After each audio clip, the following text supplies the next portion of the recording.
Alright, hello everyone. I hope you've all had a good time here. I know that for me this is my first time trying to go live on Twitch here, or not Twitch, YouTube. I normally stream on Twitch. So, for tonight we're going to be trying this out.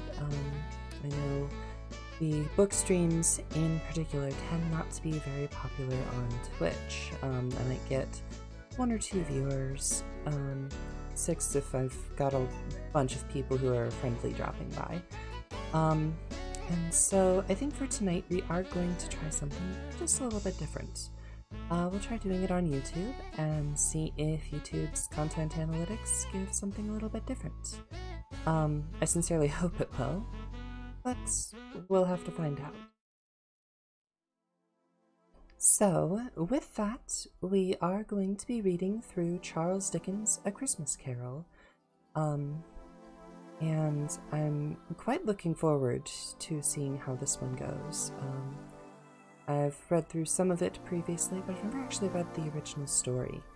And so I think with that, I am just gonna jump right in, and as people who are interested join in, we'll have folks there. But even if nobody joins in, this will still be a nice time. So, A Christmas Carol by Charles Dickens. Stave 1. Marley's Ghost. Marley was dead. To begin with, there is no doubt whatever about that.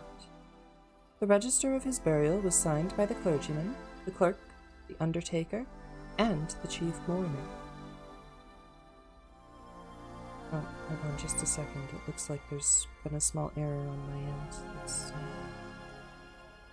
This should be resolved in just a moment. Scrooge signed it, and Scrooge's name was good upon change for anything he chose to put his hand to. Old Marley was as dead as a doornail. Mind, I don't mean to say that I know of my own knowledge what there is particularly dead about a doornail. I might have been inclined myself to regard a coffin nail as the deadliest piece of ironmongery in the trade, but the wisdom of our ancestors is in the simile, and my unhallowed hands shall not disturb it, or the country's done for. You will therefore permit me to repeat emphatically that Marley was as dead as a doornail. Scrooge knew he was dead, of course he did. How could it be otherwise? Scrooge and he were partners for I don't know how many years. Scrooge was his sole executor, his sole administrator, his sole assign, his sole residuary legatee, his sole friend, and his sole mourner. And even Scrooge was not so dreadfully cut up by the sad event, but that he was an excellent man of business on the very day of the funeral, and solemnized it with an undoubted bargain. The mention of Marley's funeral brings me back to the point I started from. There is no doubt that Marley was dead.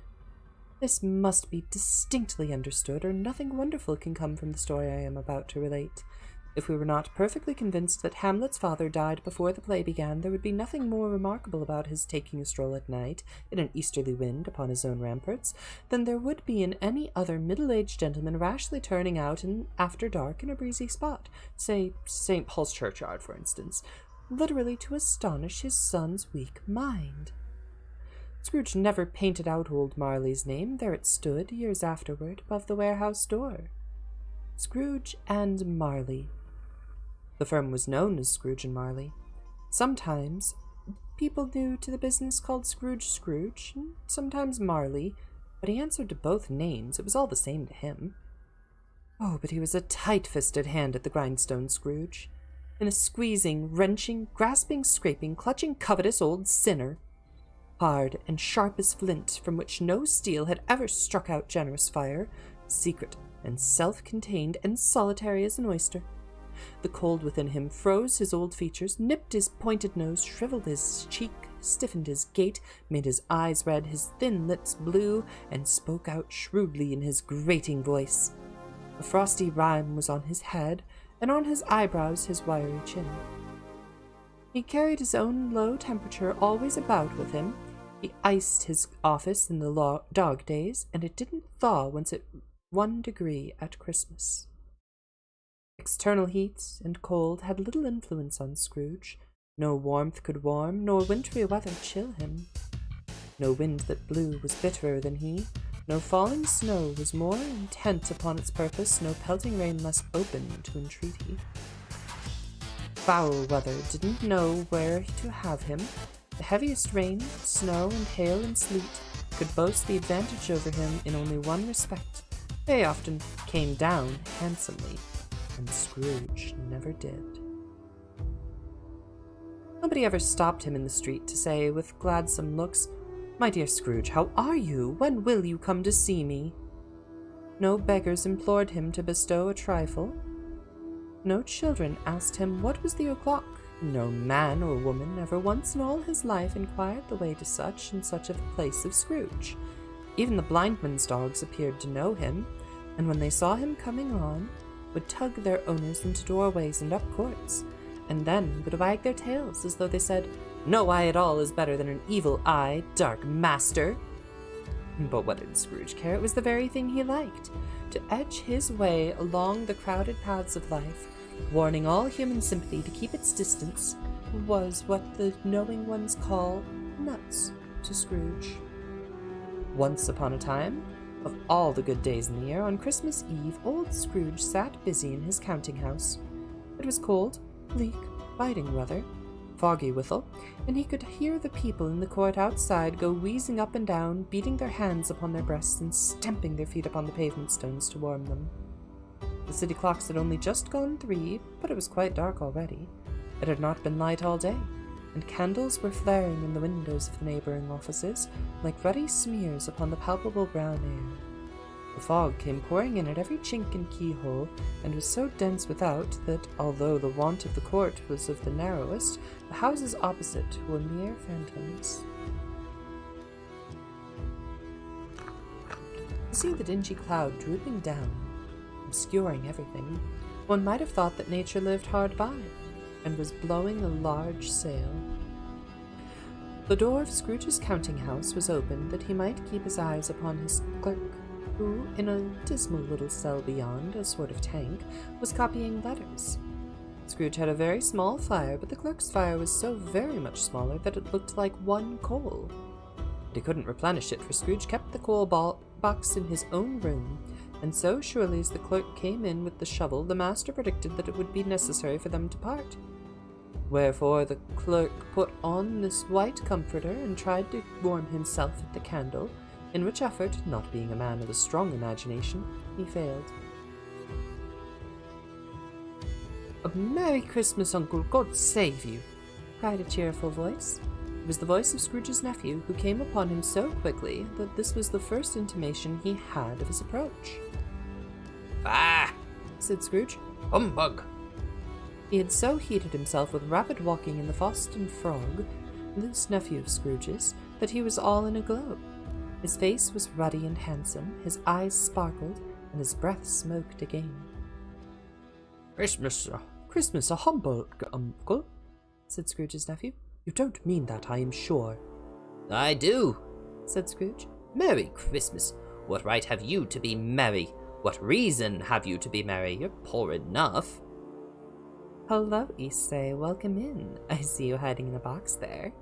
Thank you for joining." "Come then," returned the nephew gaily. "What right have you to be so dismal? What reason have you to be morose? You're rich enough." Scrooge, having no better answer to reply on the spur of the moment, said, "Bah!" again, and followed it up with, "Humbug!" "Don't be cross, uncle." "What else can I be? When I live in such a world of fools as this, Merry Christmas, out upon Merry Christmas, what Christmas time to you but a time for paying bills without money, a time for finding yourself a year older and not an hour richer, a time for balancing your books and having every item in them through a round dozen of months presented dead against you. If I could work my will," said Scrooge indignantly, "every idiot who goes about with Merry Christmas on his lips should be boiled in his own pudding and buried at a stake of holly through his heart. He should." "Uncle?" Nephew, keep Christmas in your own way and let me keep it in mine. Keep it? But you don't keep it. Leave me have it alone, then. Much good may it do you. Much good has it ever done you. There are many things from which I might have derived good, by which I have not profited, I dare say, Christmas among the rest. But I am sure I have always thought of Christmas time, when it has come round, apart from the venerations due to its sacred name and origin, if anything belonging to it can be apart from that, it's a good time, a kind, forgiving, charitable, pleasant time. The only time I know of in the long calendar of the year when men and women seem by one consent to open their shut-up hearts freely, and to think of people below them as if they were really fellow passengers to the grave, and not another race of creatures bound on other journeys. And therefore, uncle, it has never put a scrap of gold or silver in my pocket. I believe it has done me good and will do me good, and I say, God bless it. The clerk in the tank involuntarily applauded. Becoming immediately sensible of the impropriety, he poked the fire and extinguished the last frail spark forever. Let me hear another sound from you, said Scrooge, and you'll keep your Christmas by losing your situation. You're quite a powerful speaker, sir. I wonder you don't go into Parliament. Oh, don't be angry, uncle. Come, dine with us tomorrow. Scrooge said that he would see him. Yes, indeed he did. He went the whole length of the expression and said that he would see him in that extremity first. But why? Why? Why did you get married? Because I fell in love. Because you fell in love, said proud Scrooge, as if that were the only thing in the world more ridiculous than a Merry Christmas. Good afternoon. Nay, uncle, but you never came to see me before that happened.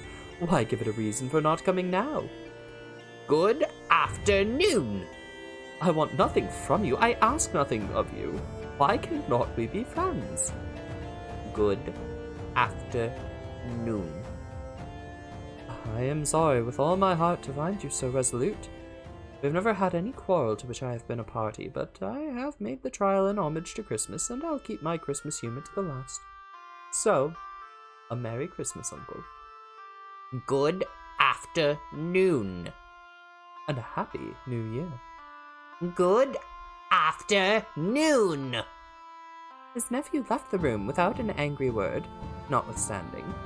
He stopped at the outer door to bestow the greetings of the season on the clerk, who, cold as he was warmer than Scrooge, for he returned them cordially. There's another fellow, muttered Scrooge, who overheard him. My clerk with 15 shillings a week and a wife and family talking about a Merry Christmas. I'll retire to Bedlam. This lunatic, in letting Scrooge's nephew out, had let 2 other people in. They were portly gentlemen, pleasant to behold, and now stood with their hats off in Scrooge's office. They had books and papers in their hands, and bowed to him. Scrooge and Marley's, I believe, said one of the gentlemen, referring to his list. Have I the pleasure of addressing Mr. Scrooge or Mr. Marley? Mr. Marley has been dead these 7 years. He died 7 years ago this very night. We have little doubt his liberality is well represented by his surviving partner, said the gentleman, presenting his credentials. It certainly was, for they had been 2 kindred spirits. At the ominous word, liberality, Scrooge frowned and shook his head and handed the credentials back. At this festive season of the year, Mr. Scrooge, said the gentleman, taking up a pen, it is more than usually desirable that we should make some slight provision for the poor and destitute, who suffer greatly at the present time. Many thousands are in want of common necessaries. Hundreds of thousands are in want of common comforts, sir. Are there no prisons? Plenty of prisons, said the gentleman, laying the pen down again. And the union workhouses? Are they still in operation? They are still, returned the gentleman. Although I'd love to say they were not. The treadmill and the poor law are in full vigor, then? But both very busy, sir. Oh, I was afraid from what you said at first that something had occurred to stop them in their useful course. I'm very glad to hear it. Under the impression that they scarcely furnish Christian cheer of mind or body to the multitude, a few of us are endeavoring to raise a fund to buy the poor some meat and drink, and a means of warmth. We chose this time because it is a time of all others when want is keenly felt and abundance rejoices. What shall I put you down for? Nothing! You wish to be anonymous? I would like to be left alone, said Scrooge. Since you ask me what I would like, gentlemen, that is my answer. I don't marry myself at Christmas, and I can't afford to make idle people merry. I help to support the establishments I have mentioned. They cost enough, and those who are badly off must go there. Many can't go there, and many would rather die. If they would rather die, they'd better do it. Decrease the surplus population. Besides, excuse me, I don't know that. But you might know it. It's not my business. It's enough for a man to understand his own business and not interfere with other people's. Mine occupies me constantly. Good afternoon, gentlemen. Seeing clearly that it would be useless to pursue the point, the gentleman withdrew. Scrooge resumed his labours with an improved opinion of himself and a more facetious temper than was usual with him. Meanwhile, the fog and darkness thickened so that people ran about without flaring links, proffering their services to go before horsemen and carriages and conduct them on their way.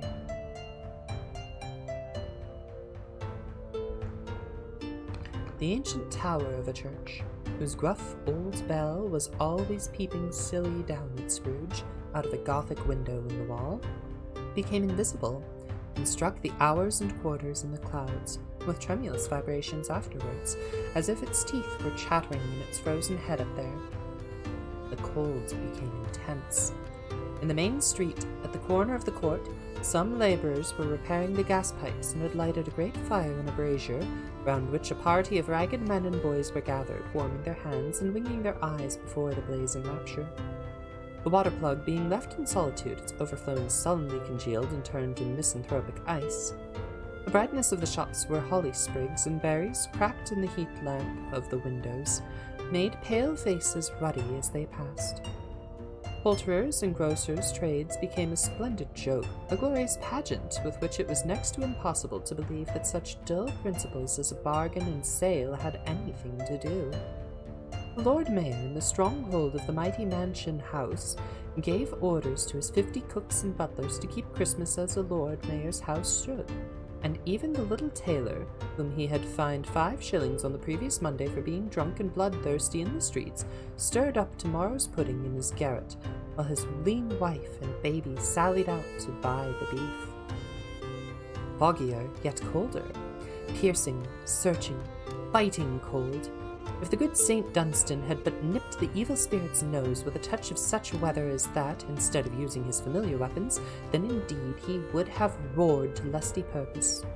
The owner of 1 cent young nose, gnawed and mumbled by the hungry cold as bones are gnawed by dogs, stooped down at Scrooge's keyhole to regale him with a Christmas carol, but at the first sound of "God rest you, merry gentlemen, it may nothing to say," Scrooge seized the ruler with such energy of action that the singer fled in terror, leaving the keyhole to the fog and even more congenial frost. At the length of the hour of shutting up the counting-house arrived. With an ill will, Scrooge dismounted from his stool and tacitly admitted the fact to the expectant clerk in the tank, who instantly snuffed out his candle and put on his hat. "You'll want all day tomorrow, I suppose." If it's quite convenient, sir. "It's not convenient, and it's not fair. If I was to stop a half-crown for it, you'd think yourself ill-used, I'll be bound." The clerk smiled faintly. "And yet you don't think me ill-used when I pay a day's wages for no work." The clerk observed that it was only once a year. "A poor excuse for picking a man's pocket every 25th of December," said Scrooge, buttoning his greatcoat to the chin. "But I suppose you must have the whole day. Be here all the earlier next morning." The clerk promised that he would, and Scrooge walked out with a growl. The office was closed in a twinkling, and the clerk, the long ends of his white comforter dangling below his waist, for he boasted no greatcoat, went down a slide on Cornhill, and at the end of a lane of boys, 20 times in honour of its being Christmas Eve, and then ran home to Camden Town as hard as he could pelt to play at blind man's bluff. Scrooge took his melancholy dinner in his usual melancholy tavern, and having read all the newspapers and beguiled the rest of the evening with his banker's book, went home to bed. He lived in chambers which had once belonged to his deceased partner. There were a gloomy suite of rooms, a lowering pile of building up a yard where it had so little business to be that one could hardly help fancying it must have run there when it was a young playhouse, playing at hide-and-seek with other houses, and have forgotten the way out again. It was old enough now and dreary enough, for nobody lived in it but Scrooge, the other rooms being all let out as offices. The yard was so dark that even Scrooge, who knew its every stone, was fain to grope with his hands. The fog and frost so hung about the black old gateway of the house that it seemed as if the genius of the weather sat in mournful meditation on the threshold. Now, it is a fact that there was nothing at all particular about the knocker on the door, except that it was very large. It is also a fact that Scrooge had seen it night and morning during his whole residence in that place. Also, that Scrooge had as little of what they called fancy about him as any man in the city of London, even including, which is a bold word, the corporation, aldermen, and livery. Let it also be borne in mind that Scrooge had not bestowed one thought on Marley since his last mention of his 7 years dead partner that afternoon. And then let any man explain to me, if he can, how it happened that Scrooge, having his key in the lock of the door, saw the knocker without undergoing in any intermediate process of change, not a knocker, but Marley's face. Marley's face! It was not an impenetrable shadow as the other objects in the yard were, but had a dismal light about it, like a bad lobster in a dark cellar. It was not angry or ferocious, but looked at Scrooge as Marley used to look, with ghostly spectacles turned up on its ghostly forehead. The hair was curiously stirred, as if by breath or hot air, and though the eyes were open, they were perfectly motionless. That it and its livid color made it horrible, but its horror seemed to be in spite of the face and beyond its control, rather than in part of its own expression. As Scrooge looked fixedly upon this phenomenon, it was a knocker again. To say that he was not startled, or that his blood was not conscious of a terrible sensation to which it had been a stranger from infancy, would be untrue. But he put his hand upon the key he had relinquished, turned it sturdily, walked in, and lighted his candle. He did pause with a moment's irresolution before he shut the door, and he did look cautiously behind it first, as if he half expected to be terrified with the sight of Marley's pigtails sticking out into the hall. But there was nothing on the back of the door except the screws and nuts that held the knocker on, so he said, "Pooh, pooh," and closed it with a bang. The sound resounded through the house like thunder. Every room above, and every cask in the wine merchant's cellars below, appeared to have a separate peal of echoes of its own. Scrooge was not a man to be frightened by echoes. He fastened the door and walked across the hall and up the stairs, slowly, too, trimming his candle as he went. You may talk vaguely about driving a coach and six up a good old flight of stairs, or through a bad young Act of Parliament, but I mean to say you might have got a hearse up that staircase and taken it broadwise with a splinter bar toward the wall and door toward the balustrades, and done it easily. There was plenty of width for that, and room to spare, which is perhaps the reason why Scrooge thought he saw a locomotive hearse going before him in the gloom. Half a dozen gas lamps out of the street wouldn't have lighted the entry too well, so you may suppose it was pretty dark with Scrooge's dip. Up Scrooge went, not caring a button for that. Darkness is cheap, and Scrooge liked it. But before he shut his heavy door, he walked through his rooms to see that all was right. He had just enough recollection of the face to desire to do that. Sitting room, bedroom, lumber room, all as they should be. Nobody under the table, nobody under the sofa, a small fire in the grate, spoon and basin ready, and the little saucepan of gruel, Scrooge had a cold in his head, upon the hob. Nobody under the bed, nobody in the closet, nobody in his dressing gown, which was hanging up in a suspicious attitude against the wall. Lumber room as usual. Old fire guard, old shoes, 2 fish baskets, washing stand on 3 legs, and a poker. Quite satisfied, he closed his door and locked himself in. Double locked himself in, which was not his custom. Thus secured against surprise, he took off his cravat, put on his dressing gown and slippers and his nightcap, and sat down before the fire to take his gruel.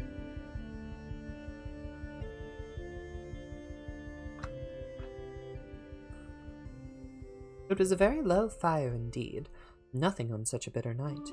He was obliged to sit close to it and brood over it before he could extract the least sensation of warmth from a handful of fuel.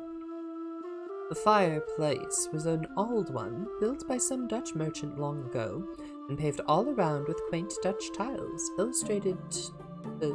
designed to illustrate the scriptures. There were Cains and Abels, Pharaoh's daughters, queens of Sheba, angelic messengers descending through the air on clouds like featherbeds, Abrahams, Belshazzars, apostles putting off to sea in butterboats, hundreds of figures to attract his thoughts, and yet the face of Marley, 7 years dead, came like the ancient prophet's rod, and swallowed up the whole. If each smooth tile had been a blank at first, with power to shape some picture on the surface from the disjointed fragments of his thought, there would have been a copy of old Marley's head on every one. Humbug!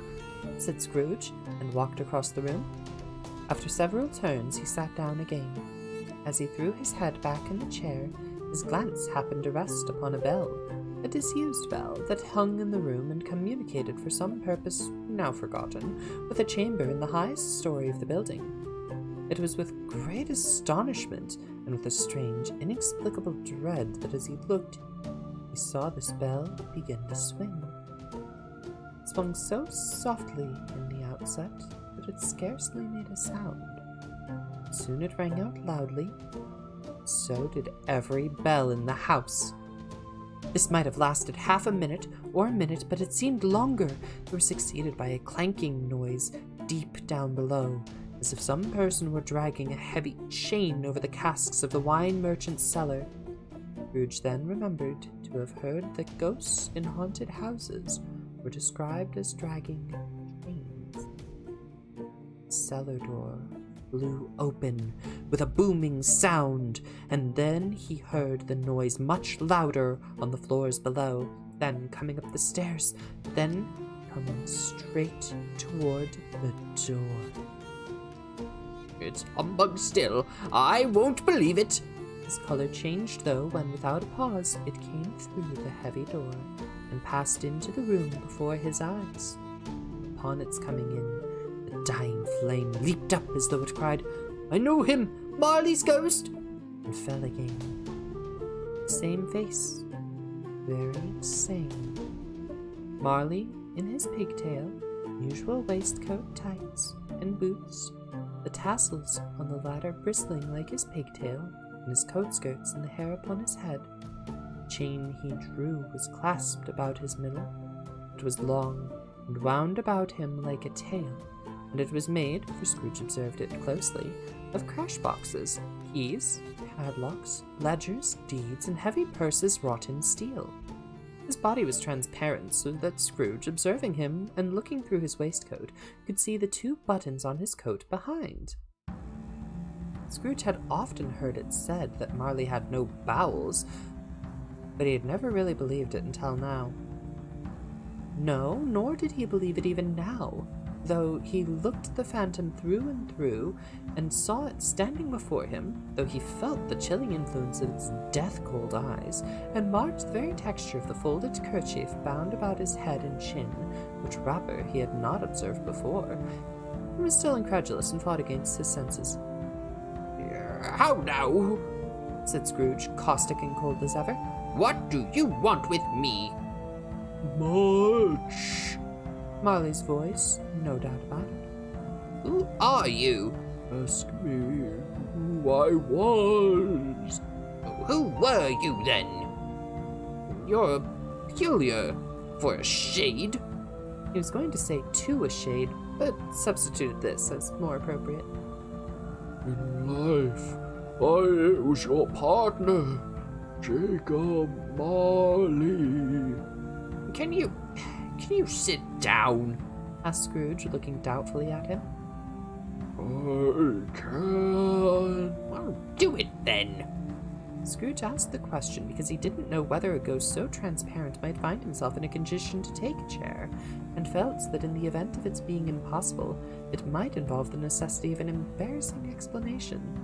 But the ghost sat down on the opposite side of the fireplace as if he were quite used to it. You don't believe in me. I don't. What evidence would you have of my reality beyond that of your senses? I don't know. Why do you doubt your senses?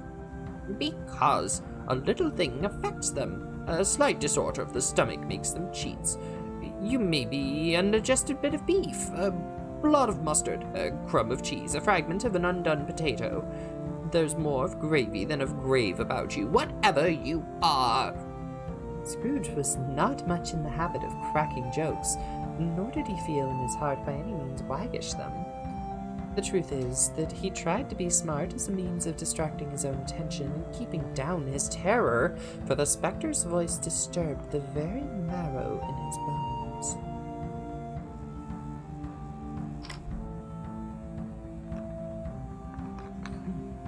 To sit, staring at those fixed, glazed eyes in silence for a moment, would play, Scrooge felt, the very deuce with him. There was something very awful, too, in the spectre's being provided an infernal atmosphere of its own.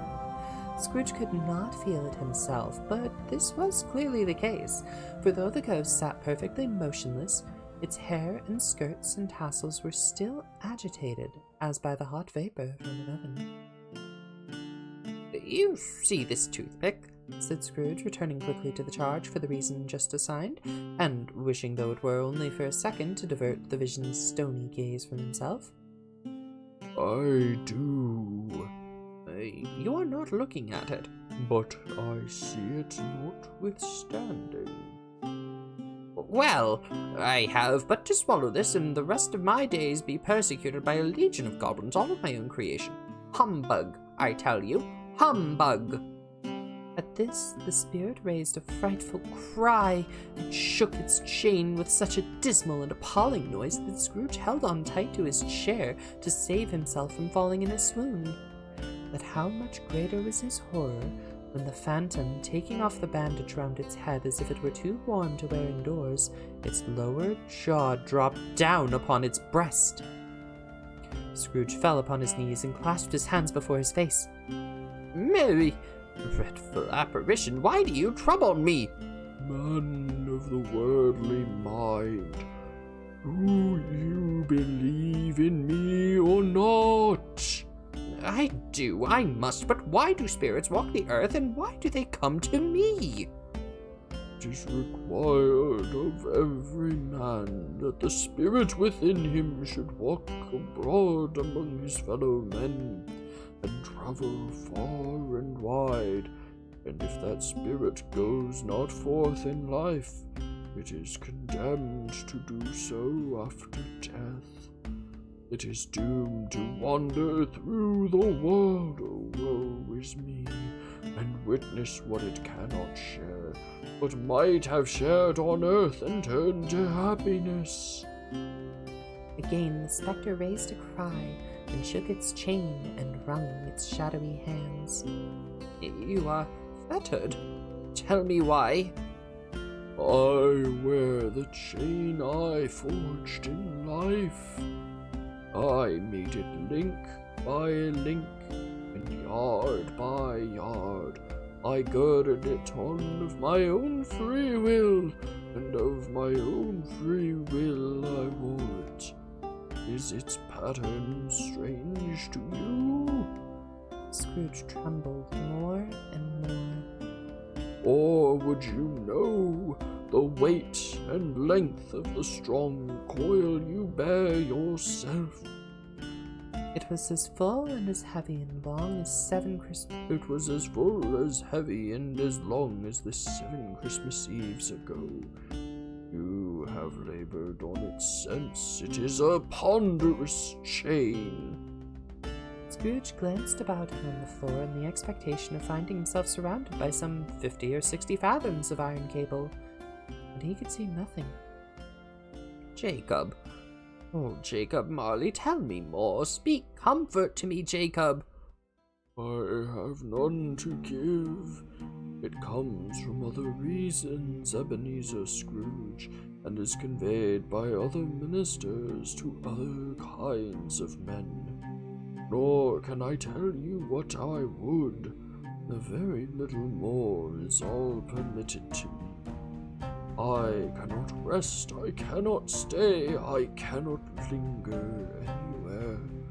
My spirit never walked beyond our counting house. Mark me, in life my spirit never roved beyond the narrow limits of our money-changing hole. Every journey lies before me. It was a habit with Scrooge whenever he became thoughtful to put his hands in his breeches pockets. Pondering on what the ghost had said, he did so now, but without lifting up his eyes or getting off his knees. You must have been very slow about it, Jacob, Scrooge observed in a businesslike manner, though with humility and deference. Slow? 7 years dead and traveling all the time? The whole time. No rest, no peace, incessant torture of remorse. You travel fast? On the wings of the wind. Yeah, you might have got a great quantity of ground in 7 years.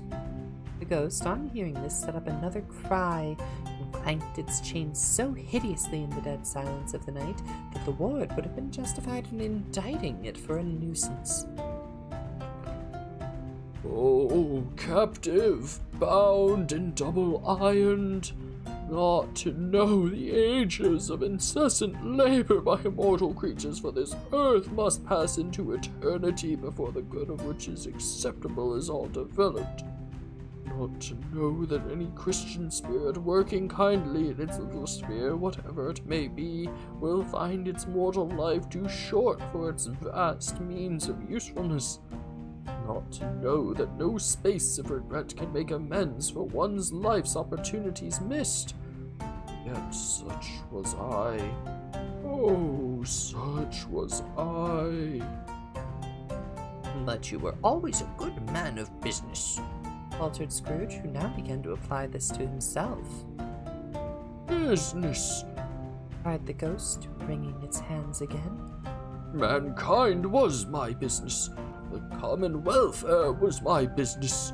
Charity, mercy, forbearance, and benevolence were all my business. The dealings of my trade were but a drop of water in the comprehensive ocean of my business.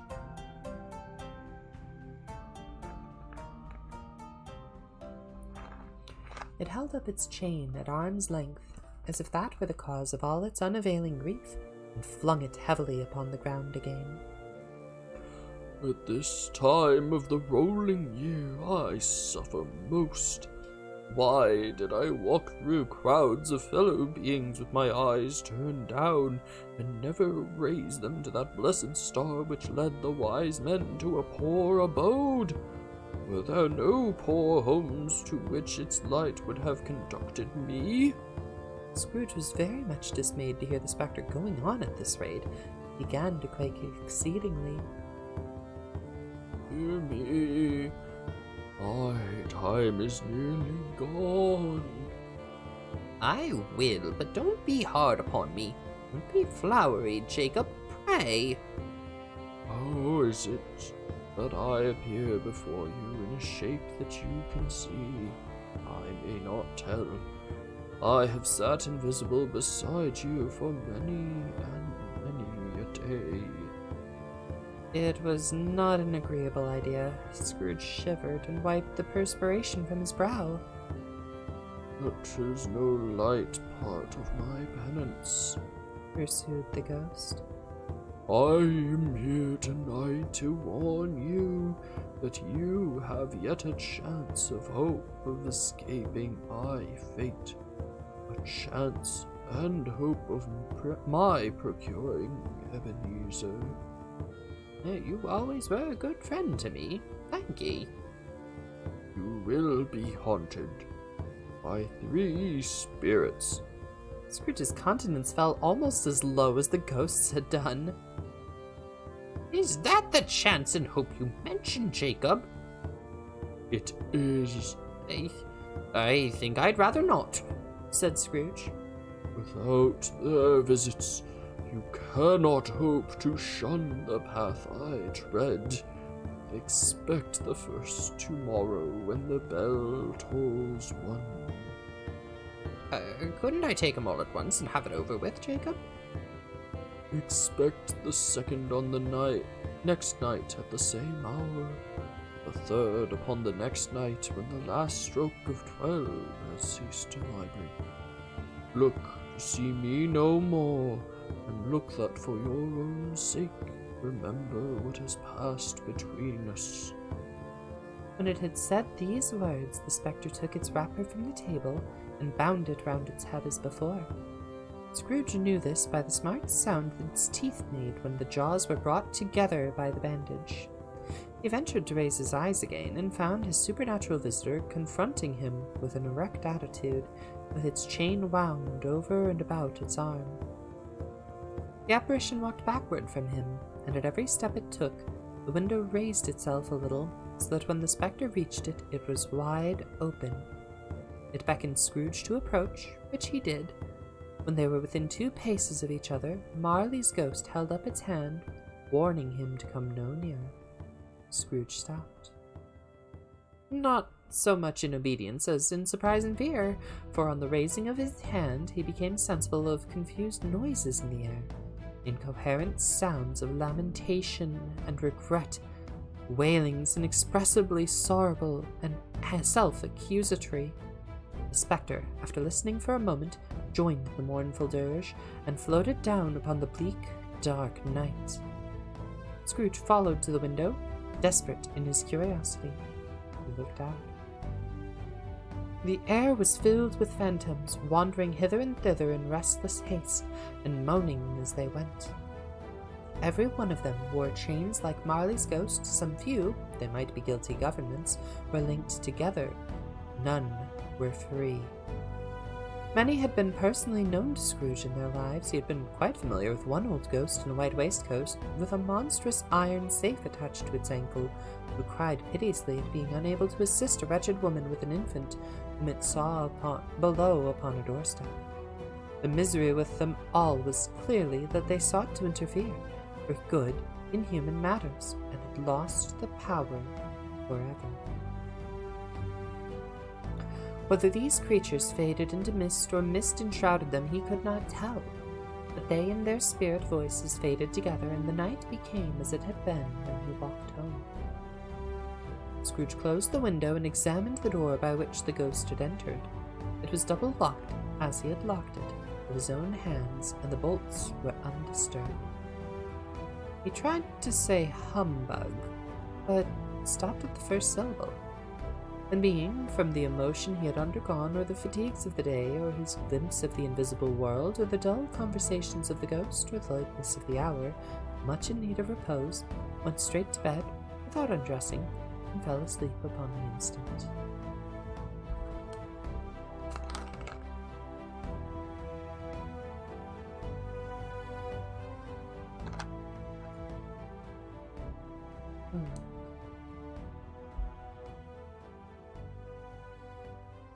Stave 2. The first of the 3 spirits. When Scrooge awoke, it was so dark that looking out of bed he could scarcely distinguish the transparent window from the opaque walls of his chamber.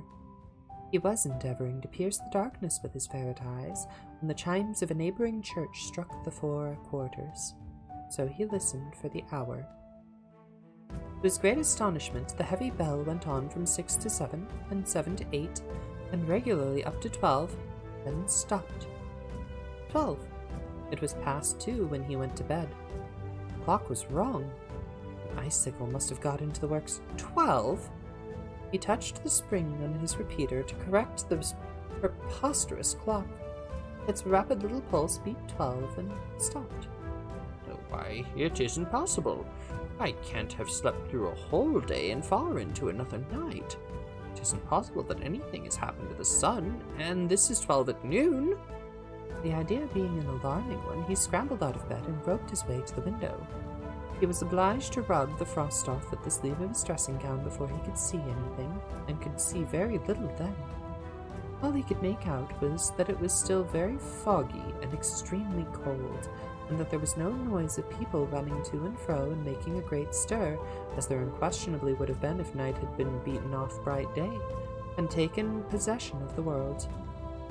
This was a great relief, because 3 days after sight of this first exchange to pay to Mr. Ebenezer Scrooge or his order and so forth would have become a mere United States security if there were no days to count by. Scrooge went to bed again and thought it over and over and over and could make nothing of it. The more he thought, the more perplexed he was, and the more he endeavored not to think, the more he thought. Marley's ghost bothered him exceedingly.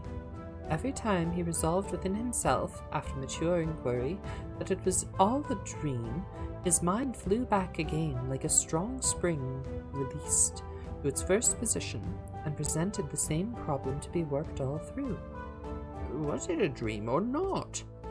Scrooge lay in this state until the chimes had gone 3 quarters more, when he remembered on a sudden that the ghost had warned him of a visitor when the bell tolled 1.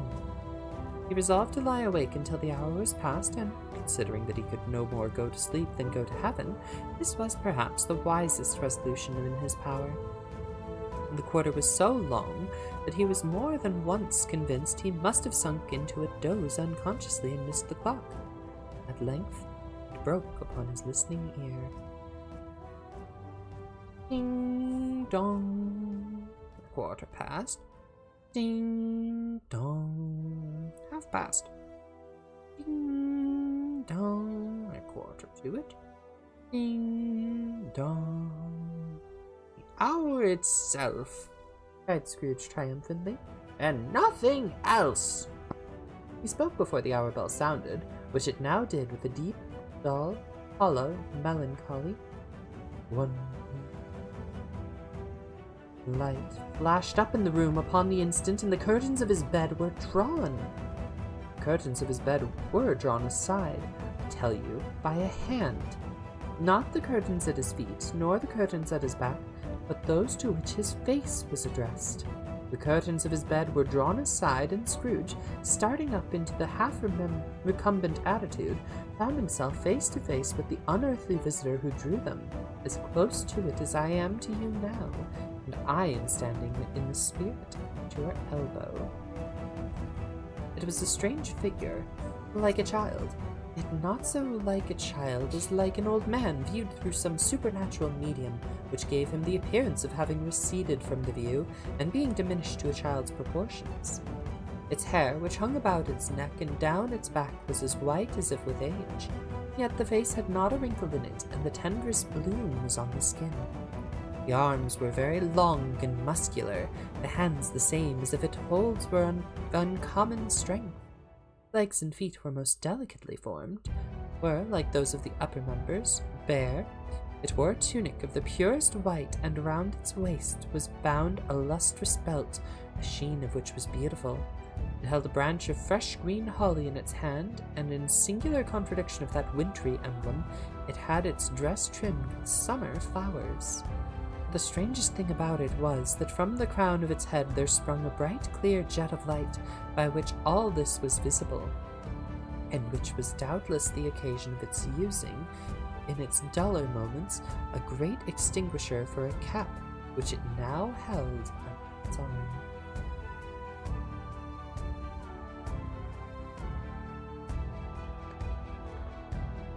Even this, though, when Scrooge looked at it with increasing steadiness, was not its strangest quality. For as its belt sparkled and glittered now in one part and now in another, and what was light one instant at one time became dark another, so the figure itself fluctuated in its distinctness, being now a thing with one arm, now with one leg, now with 20 legs, and now with a pair of legs without a head, now a head without a body, of which dissolving parts no outline would be visible in the dense gloom wherein they melted away. And in the very wonder of this, it would be itself again, distinct and clear as ever. Are you the spirit, sir, whose coming was foretold to me? I am. Oh, I did that wrong. Let me try that voice again. I am. The voice was soft and gentle, singularly low, as if instead of being so close beside him, it were at a distance. Who and what are you? I am the ghost of Christmas past. Long past? Inquired Scrooge, observant of its dwarfish nature. No, your past. Perhaps Scrooge could not have told anybody why, if anybody could have asked him, but he had a special desire to see the spirit in his cap and begged him to be covered. What? Would you so soon put out with worldly hands the light I give? Is it not enough that you are one of those whose passions made this cap and forced me through the whole trains of years to wear it low upon my brow? Scrooge reverently disclaimed all intentions to offend or any knowledge of having wilfully bonneted the spirit at any period of his life. He made then to bold inquire what business had brought him there. Your welfare, said the ghost. Scrooge expressed himself much obliged, but could not help thinking that a night of unbroken rest would have been more conducive to that end. The spirit must have heard him thinking, for it said immediately, Your reclamation, then, take heed. It put out its strong hand as it spoke and clasped him gently by the arm. Rise and walk with me. It would have been in vain for Scrooge to plead that the weather and the hour were not adapted to pedestrian purposes, that the bed was warm and the thermometer a long way below freezing, and that he was clad but lightly in his slippers, dressing gown, and nightcap, and that he had a cold upon him at that time. The grasp, though gentle as a woman's hand, was not to be resisted. He rose, but finding that the spirit made toward the window, clasped its robe in supplication. I am a mortal, and liable to fall. Bear but a touch of my hand there, said the spirit, laying it upon his heart, and you shall be upheld in more than this. As the words were spoken, they passed through the wall and stood upon the open country road with fields on either end. The city had entirely vanished. Not a vestige of it was to be seen. The darkness and the mist had vanished with it, for it was a clear, cold, wintry day with snow upon the ground. Good heaven, said Scrooge, clasping his hands together as he looked about him. I was bred in this place. I was a boy here. The spirit gazed upon him mildly. Its gentle touch, though it had been light and instantaneous, appeared still present to the old man's sense of feeling. He was conscious of 1,000 odors floating in the air, each one connected with 1,000 thoughts and hopes and joys and prayers long forgotten. Your lip is trembling, said the ghost. And what is that upon your cheek? Scrooge muttered with an unusual catching in his voice that it was a pimple, and begged the ghost to lead him where he would. You recollect the way? Inquired the spirit. Remember it? I could walk it blindfold. Strange to have forgotten it for so many years. Let us go on. They walked along the road, Scrooge recognizing every gate and post and tree, until a little market town appeared in the distance with its bridge, its church, and winding river. Some shaggy ponies now were seen trotting toward them with boys upon their backs, who called to the other boys in country gigs and carts, driven by farmers. All these boys were in great spirits and shouted to each other until the broad fields were so full of merry music that the crisp air had laughed to hear it. These are but shadows of the things that bend. They have no consciousness of us. The drunken travelers came on, and as they came, Scrooge knew and named every one. Why, he was rejoiced beyond all bounds to see them. Why did his cold eye glisten, and his heart leap up as they went past?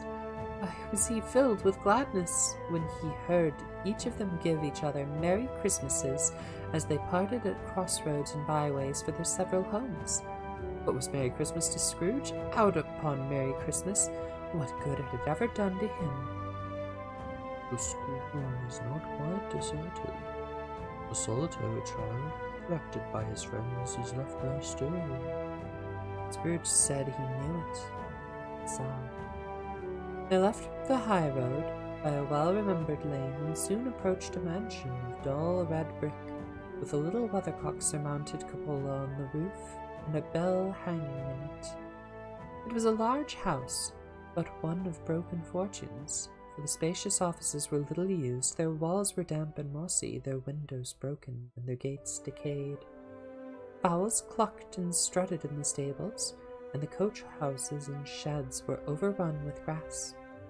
Nor was it more retentive of its ancient state within, for entering the dreary hall and glancing through the open doors of many rooms, they found them poorly furnished, cold, and vast.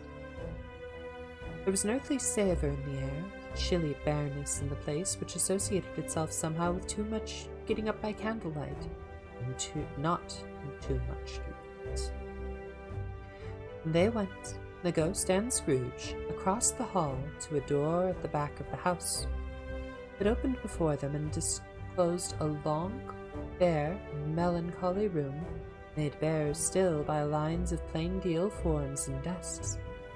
At one of these, a lonely boy was reading near a feeble fire, and Scrooge sat down upon a form and wept to see his poor forgotten self as he used to be.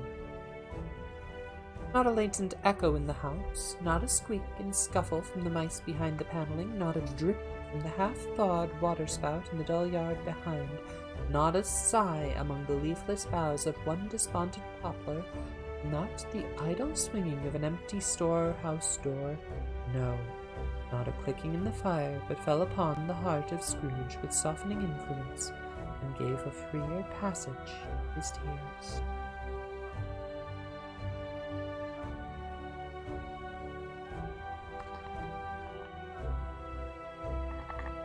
The spirit touched him on the arm and pointed to his younger self, intent upon his reading. Suddenly a man in foreign garments, wonderfully real and distinct to look at, stood outside the window with an axe stuck in his belt and leading an ass laden with the wood by the bridle. Why, it's Ali Baba! It's dear old honest Ali Baba. Yes, I know. One Christmas time, when yonder solitary child was left here all alone, he did come, for the first time, just like that. Poor boy, and Valentine. And his wild brother Orson, there they go. And what's his name, who was put down in his drawers asleep at the gate of Damascus? Don't you see him? And the Sultan's groom, turned upside down by the genie. There he is upon his head. Serve him right, I'm glad of it. What business had he to be married to the princess? Here Scrooge, expending all the earnestness of his nature on such subjects in a most extraordinary voice between laughing and crying, and to see his heightened and excited face, would have been a surprise to his business friends in the city indeed. There's the parrot! Green body and yellow tail with a thing like lettuce growing out the top of its head. And there he is. Poor Robin Crusoe, he called him, when he came home again after sailing round the island. Poor Robinson Crusoe, where have you been, Robin Crusoe? The man thought he was dreaming, but he wasn't. It was the parrot, you know. There goes Friday running for his life to Little Creek. Halloa! Oop! Hallo! Then, with rapidity of transition very foreign to his usual character, he said, in pity for his former self, Poor boy, and cried again. if only... Scrooge muttered, putting his hand in his pocket and looking about him after drying his eyes with his cuff. But it's too late now. What is the matter? Asked the spirit. Oh, nothing. There was a boy singing a Christmas carol at my door last night. I should like to have given him something. That's all. The ghost smiled thoughtfully and waved its hands, saying as it did so, Let us see another Christmas. Scrooge's former self grew larger at the words, and the room became a little darker and more dirty. The panels shrunk, the windows cracked, fragments of plaster fell out of the ceiling, and the naked laths were shown instead. But how all this was brought about, Scrooge knew no more than you do. He only knew that it was quite correct, that everything had happened so, that there he was, alone again, when all the other boys had gone home for the jolly holidays. He was not reading now, but walking up and down despairingly. Scrooge looked at the ghost, and with a mournful shaking of his head glanced anxiously toward the door. It opened, and a little girl, much younger than the boy, came darting in and put her arms about his neck, and often kissing him, addressed him as, "Dear brother." "I have come to bring you home, dear brother," said the child, clapping her tiny hands and bending down to laugh. "To bring you home, home, home." "Home, little fan?" "Yes," said the child, brimful of glee. "Home, for good and all, home forever and ever. Father is so much kinder than he used to be, that home's like heaven. He spoke so gently to me one dear night when I was going to bed that I was not afraid to ask him once more if you might come home, and he said yes, you should, and sent me in a coach to bring you. And you're to be a man," said the child, opening her eyes, "and are never to come back here. But first we're to be together all Christmas long and have the merriest time in all the world." "You are quite the woman, little Fran," exclaimed the boy. She clapped her hands and laughed and tried to touch his head, but being too little, laughed again and stood on tiptoe to embrace him. Then she began to drag him, in her childish eagerness, toward the door, and he, nothing loath to go, accompanied her. A terrible voice in the hall cried, "Bring down Master Scrooge's box, sir!" And in the hall appeared the schoolmaster himself, who glared on Master Scrooge with a ferocious condescension, and threw him into a dreadful state of mind by shaking hands with him. He then conveyed him and his sister into the veriest old well of a shivering beast parlor that ever was seen, where the maps upon the wall and the celestial and terrestrial globes in the windows were waxy with cold. Here he produced a decanter of curiously light wine and a block of curiously heavy cake, and administered installments of these dainties to the young people, at the same time sending out a meager servant to offer a glass of something to the postboy, who answered that he thanked the gentleman, but if it was the same tap he had tasted before, he had rather not.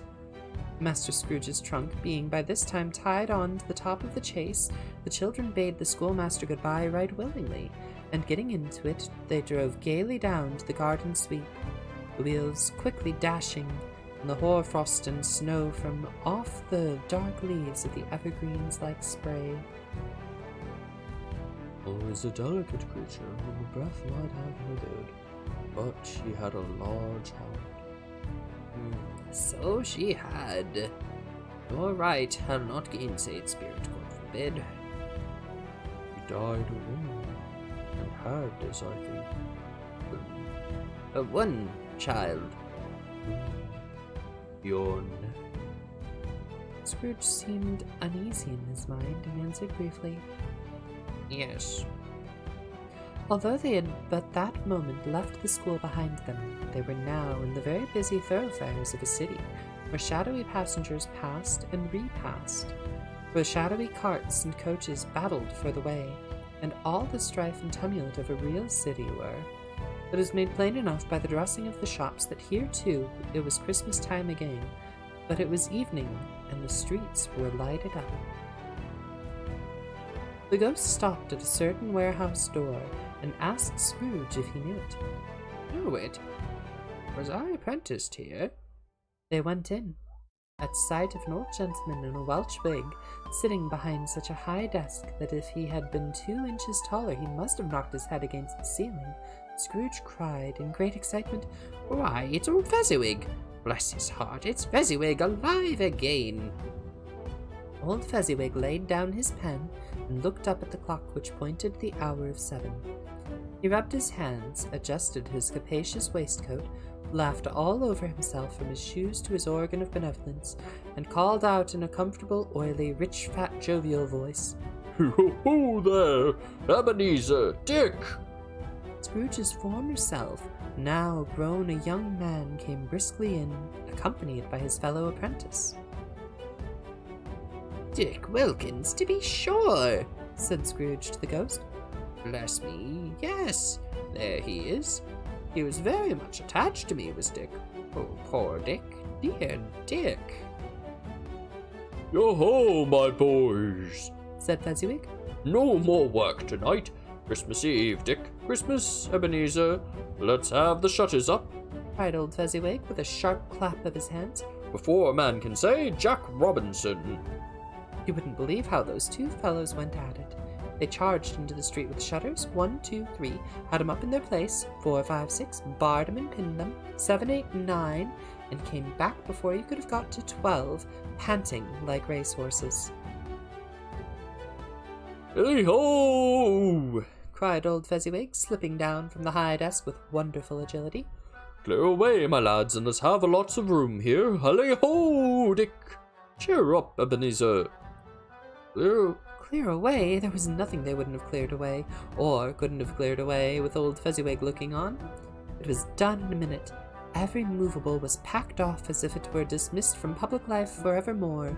The floor was swept and watered, the lamps were trimmed, fuel was heaped on the fire, and the warehouse was as snug and warm and dry and bright as a ballroom as you would desire to see upon a winter's night.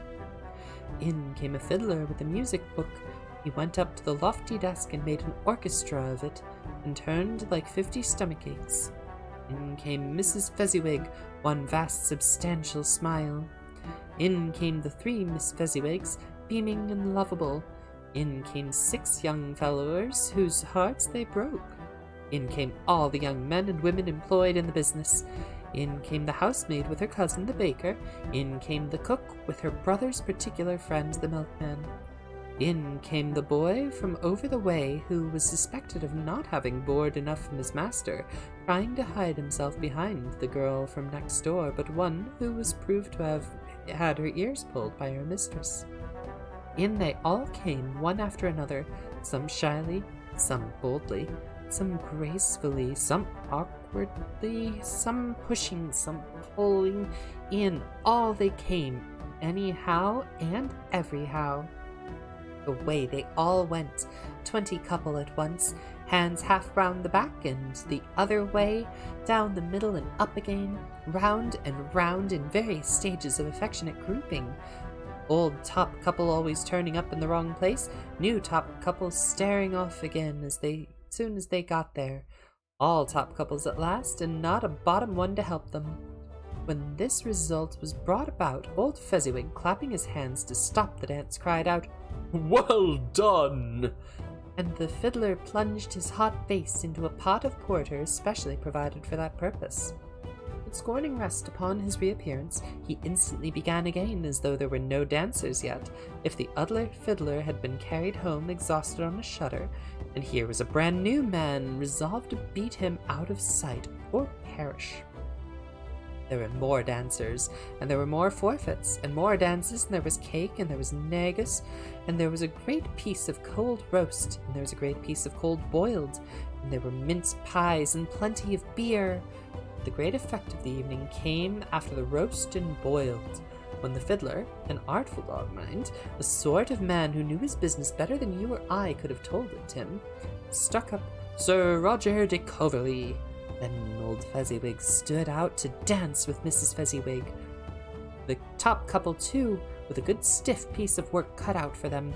3 or 4 and 20 pairs of partners, people who were not to be trifled with, people who would dance and have no motion of walking.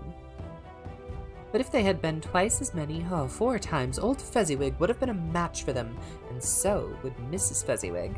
As to her, she was worthy to be his partner in every sense of the term. If that's not high praise, tell me higher, and I'll use it. A positive light appeared to issue from Fezziwig's calves. They shone in every part of the dance like moons. You couldn't have predicted at any given time what would become of them next.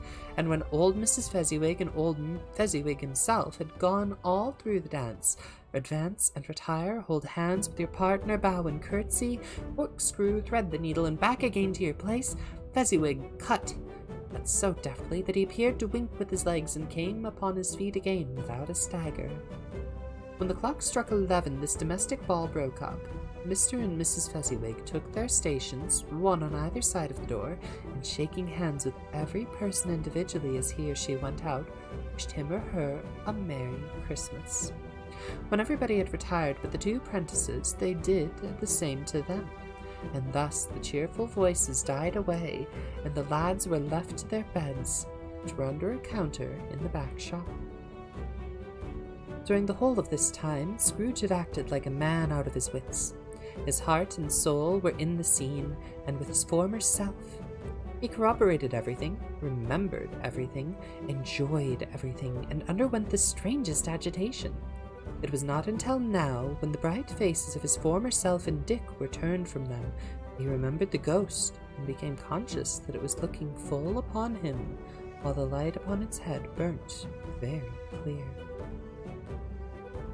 Small matter, make these silly folks so full of gratitude. Small? Echoed Scrooge.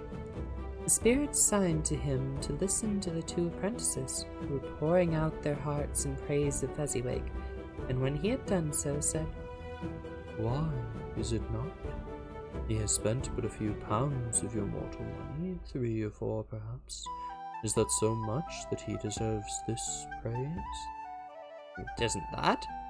Said Scrooge, heated by the remark, and speaking unconsciously like his former self, not the latter. Isn't that, Spirit? He has the power to render us happy or unhappy, to make our service light or burdensome, a pleasure or a toil. Say that his power lies in words and looks, and things so slight and insignificant that it is impossible to add and count him up. What then? The happiness he gives is quite as great as if it cost a fortune. He felt the spirit's glance, and stopped. What is the matter? Asked the ghost. Nothing in particular. Something, I think? No, I should like to be able to say a word or two to my clerk just now, that's all. His former self turned down the lamps as he gave utterance to the wish, and Scrooge and the ghost again stood side by side in the open air. My time grows short, observed the spirit. Quick. This was not addressed to Scrooge, or to anyone whom he could see, but it produced an immediate effect, for again Scrooge saw himself, who was older now, a man in the prime of his life. His face had not the harsh and rigid lines of later years, but it had begun to wear the signs of care and avarice. There was an eager, greedy, restless motion in the eye which showed the passion that had taken root, and where the shadow of a growing tree would fall. He was not alone, but sat by the side of a fair young girl in a mourning dress, in whose eyes there were tears which sparkled in the light that shone out of the ghost of Christmas past. It matters little. To you, very little. Another idol has displaced me, and if it can cheer and comfort you in time to come, I would have tried to do it. I have no just cause to grieve. What idol has displaced you? The golden one. This is the even-handed dealing of the world. There is nothing on which it is so hard as poverty, and there is nothing. God is speaking with her.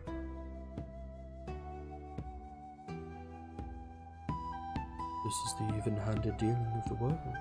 There is nothing on which so hard as poverty, and there is nothing to profess to condemn with such severity as the pursuit of wealth.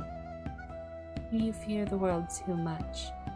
All your other hopes have merged into the hope of being beyond the chance of its sordid reproach. I have seen your nobler aspirations fall off one by one until the master passion, gain, engrosses you. Have I not? Hello, Aries. Welcome in. I hope you are going to enjoy the story. We are at the place where the ghost of Christmas past has taken Scrooge and is letting him see just after he'd been an apprentice. What then? Even if I have grown so much wiser, what is it then? I am not changed toward you. He shook her head. Am I? Our contract is an old one. It was made when we were both poor and content to be so until in good seasons we could improve our worldly fortune by our patient industry. You are changed. When it was made, you were another man. I was a boy, he said impatiently. Your own feelings tell you that you're not what you are. I am. That which promised happiness when we were one in heart is fraught with misery now that we are two. How often and how keenly I have thought of this, I will not say. It is enough that I have thought of it, and can release you. Have I ever sought release? In words? No, never. In what then? In a changed nature, in an altered spirit, in another atmosphere of life, another hope is its great end. In everything that made my love of any worth or value in your sight? If this had never been between us, said the girl, looking mildly but with steadiness upon him, tell me, would you seek me out and try to win me now? No. He seemed to yield to the justice of this supposition in spite of himself, but he said with a struggle, You think not? I would gladly think otherwise if I could. Heaven knows, when I have learned a truth like this, I know how strong and irresistible it must be. But if you were free today, tomorrow, yesterday, can even I believe that you would choose a dowerless girl, you who, in your very confidence with her, weigh everything by gain, or choosing her, if for a moment you were false enough to your one guiding principle to do so, do I not know that your repentance and regret would surely follow?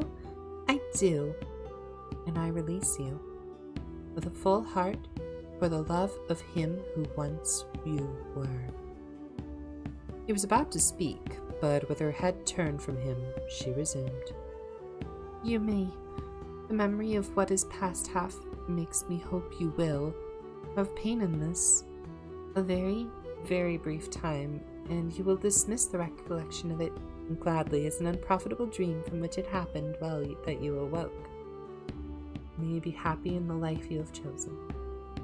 You left him. They parted. Spirit, show me no more. Conduct me home. Why do you delight to torture me? One shadow more. No more, no more. I don't wish to see it. Show me no more. But the relentless ghost pinioned him both in his arms and forced him to observe what happened next. They were in another scene in place, a room not very large or handsome, but full of comfort. Near to the fire sat a beautiful young girl, so like the last that Scrooge believed it was the same until he saw her, now a comely matron, sitting opposite her daughter. The noise in this room was perfectly tumultuous, for there were more children there than Scrooge in his agitated state of mind could count, and unlike the celebrated herd in the poem, there were not 40 children conducting themselves like one, but every child was conducting itself like 40.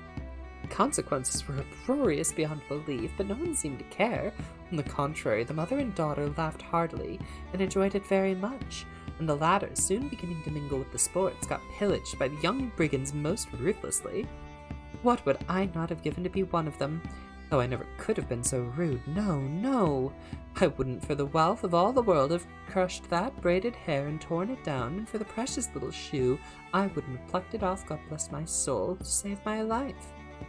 As to measuring her waist in sport as they did, bold young brood, I couldn't have done it. I should have expected my arm to have grown round it for a punishment and never come straight again. And yet I should have dearly liked, I own, to have touched her lips, to have questioned her that she might have opened them, to have looked upon the lashes of her downcast eyes and never raised a blush, to have let loose waves of hair an inch of which should be a keepsake beyond price. In short, I would have liked, I do confess, to have had the lightest license of a child and yet been man enough to know its value. But now a knocking at the door was heard, and such a rush immediately ensued that she, with laughing face and plundered dress, was borne toward it, the centre of a flushed and boisterous group, just in time to greet the father, who came home attended by a man laden with Christmas toys and presents. Then the shouting and the struggling, and the onslaught that was made on the defenseless porter, the scaling him with chairs for ladders to dive into his pockets to despoil him of his brown paper parcels, hold on tight by his cravat, hug him round the neck, pommel his back, and kick his legs in irrepressible affection. The shouts of wonder and delight with which the development of every package was received, this terrible announcement that the baby had been taken in the act of putting a doll's frying pan into his mouth, and was more than suspected of having swallowed a fictitious turkey glued onto a wooden platter, the immense relief of finding this a false alarm, the joy and gratitude and ecstasy, they are all indescribable alike. It is enough that by degrees the children and their emotions got out of the parlor, and by one stair at a time up to the top of the house, where they went to bed, and so subsided. And now Scrooge looked more attentively than ever, and the master of the house, having his daughter leaning fondly on him, sat down with her and her mother at his own fireside, when he thought that such another creature, quite as graceful and as full of promise, might have called him father, and been a springtime in the haggard winter of his life. His sight grew very dim indeed. "Well," said the husband, turning to his wife with a smile, "I saw an old friend of yours this afternoon." "Who was it?" "Guess." "How can I? Tut-tut, I don't know," she added in the same breath, laughing as he laughed. "Mr. Scrooge." Mr. Scrooge it was. I passed his office window as it was not shut up, and he had a candle inside. I could scarcely help seeing him. His partner lies upon the point of death, I hear, and there he sat alone. Quite alone in the world, I do believe. Boop indeed. Thank you for that, Blueberries. "Spirit," said Scrooge in a broken voice, "remove me from this place." I told you that these were shadows of the things that have been, that they are what they are to me. Remove me! I cannot bear it! He turned upon the ghost, and seeing that it looked upon him with a face in which some strange way there were fragments of all the faces it had shown him, wrestled with it. Leave me! Take me back! Haunt me no longer! In the struggle, if it can be called that struggle, in which the ghost, with no visible resistance on its own part, was undisturbed by any effort of its adversary, Scrooge observed that its light was burning high and bright, and dimly connecting that with its influence over him, he seized the extinguisher cap, and by a sudden action pressed it down upon his head. The spirit dropped beneath it, so that the extinguisher covered its whole form, but though Scrooge pressed it down with all his force, he could not hide the light which streamed out from under it in an unbroken flood upon the ground. He was conscious of being exhausted and overcome by an irresistible drowsiness, and further, of being in his own bedroom. He gave the cap a parting squeeze, in which his hand relaxed, and had barely time to reel to bed before he sank into a heavy sleep.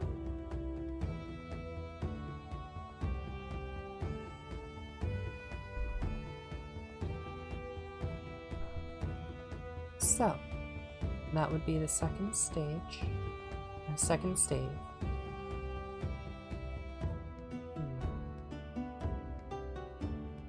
The ghost of Christmas past, spirit of light, showing him all manner of things. Dreadful Christmases, spent alone at a boarding school. Delightful Christmases, spent in party and company with the man who was jovial and put us all into the fantastic dance and the kindness that he treated his apprentices with. Of a young girl, realizing that the one she was betrothed to never truly bear that joy he wished to share with her. making a necessary decision to let him go. I am drinking a Dr. Pepper tonight. It is something that was inexpensive and available at the store, and that I could use to have more than just water to put inside my body. I've been feeling a little bit sick lately. Thought it would be nice to have a change of pace, so that's what I'm using tonight.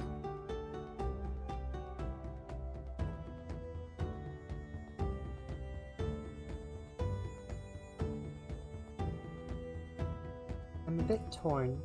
I doubt we can make it through stave 3 at this point without me needing to call things, so I think it may be an appropriate time to let this matter rest for the night. And, well, it's an interesting question. Do we go for an additional stave, or do we call it here? I'd be interested in hearing what chat thinks, just to give me a chance to make a more informed decision. I've been enjoying the book. I think there have been some fantastic times to express myself a little bit, and that's actually something I've been missing. But, you don't know either? I'm seeing quite a few little emotes here in the chat. I'm not at all certain what those mean, but alright, I'll take it as a good thing. Let's go for one more stave. I think just a little more expression would be a grand thing on what is otherwise a cold, somewhat tiring night. Stave 3, second of the 3 spirits. Awaking in the middle of a prodigiously tough snore and sitting up in bed to get his thoughts together, Scrooge had no occasion to be told that the bell was again upon the stroke of 1. He felt that he was restored to consciousness in the right nick of time, with the special purpose of holding a conference with the second messenger dispatched to him through Jacob Marley's intervention. But, finding that he turned uncomfortably cold when he began to wonder which of his curtains this new spectre would draw back, he put them every one aside with his own hands, and lying down again, established a sharp lookout all around the bed, for he wished to challenge the spirit on the moment of its appearance, and did not wish to be taken by surprise and made nervous. Gentlemen of the free and easy sort, who plume themselves on being acquainted with a move or two, and being usually equal to the time of day, express the wide range of their capacity for adventure by observing that they are good for anything from pitch and toss to manslaughter, between which opposite extremes no doubt there lies a tolerably wide and comprehensive range of subjects. Without venturing for Scrooge quite as handily as this, I don't mind calling on you to believe that he was ready for a good broad field of strange appearances, and that nothing between a baby and a rhinoceros would have astonished him very much. Now, being prepared for almost anything, he was not by any means prepared for nothing, and consequently when the bell struck 1 and no shape appeared, he was taken with a violent fit of trembling. 5 minutes, 10 minutes, a quarter of an hour went by, yet nothing came. All this time he lay upon his bed, the very core and center of a blaze of ruddy light which seemed upon it, and the clock proclaimed the hour, in which, being only light, was more alarming than a dozen ghosts, as he was powerless to make out what it meant, or would be at, and was sometimes apprehensive that he might be at that very moment an interesting case of spontaneous combustion, without having the consolation of knowing it. At last, however, he began to think, as you or I would have thought at first, for it is always the person not in the predicament who knows what ought to have been done in it, and would have unquestionably have done it too. At least, I say, he began to think that the source of the secret of this ghostly light may be in the adjoining room, from whence, on further tracing, it seemed to shine. This idea taking full possession of his mind, he got up softly and shuffled in his slippers to the door. The moment Scrooge's hand was on the lock, a strange voice called him by his name and bade him enter. He obeyed. was his own room. There was no doubt about that, but it had undergone a surprising transformation. The walls and ceiling were so hung with living green that it looked to be a perfect grove, from every part of which bright, gleaming berries glistened. Crisp leaves of holly, mistletoe, and ivy reflected in the light as so many little mirrors that had been scattered there. And such a mighty blaze went roaring up in the chimney that a dull petrification of a hearth had never known in Scrooge's time, or Marley's, or for many and many a winter season gone. Heaped up upon the floor to form a kind of throne were turkeys, geese, game, poultry, brawn, great joints of meat, suckling pigs, long wreaths of sausages, mince pies, plum puddings, barrels of oysters, red-hot chestnuts, cherry-cheeked apples, juicy oranges, luscious pears, immense twelfth cakes, and seething bowls of punch that made the chamber dim with their delicious steam. In easy state upon this couch there sat a jolly giant, glorious to see, who bore a glowing torch in a shape not unlike Plenty's horn, and held it up, high up, to shed its light on Scrooge as he came peeping round the door. Come in, and know a better man. Scrooge entered timidly and hung his head before this spirit. He was not the dogged Scrooge he had been, and though its eyes were clear and kind, did not like to meet them. I am the ghost of Christmas present. Look upon me. Scrooge reverently did so. It was clothed in one simple, deep green robe, a mantle bordered with white fur. This garment hung so loosely on the figure that its capricious breast was bare, as if disdaining to be waved, warded, or concealed by any artifice. Its feet, observable beneath the ample folds of the garment, were also bare, and on its head it wore no other covering than a holly wreath set there with the shining icicles. Its dark brown curls were long and free as its genial face, its sparkling eyes, its open hand, its cheery voice, its unconstrained demeanor, and its joyful air. Girded round its middle was an antique scabbard, but no sword was in it, and the ancient sheath was eaten up with rust. You've never seen the like of me before. Never. Have never walked forth with the younger members of my family, meaning, for I am very young, my elder brothers born in these later years. I don't think I have. I am afraid I have not. Have you had many brothers, Spirit? More than 1,800. A tremendous family to provide for.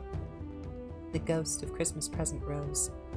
Spirit, conduct me where you will. I went forth last night on compulsion, and I learnt a lesson which is working now.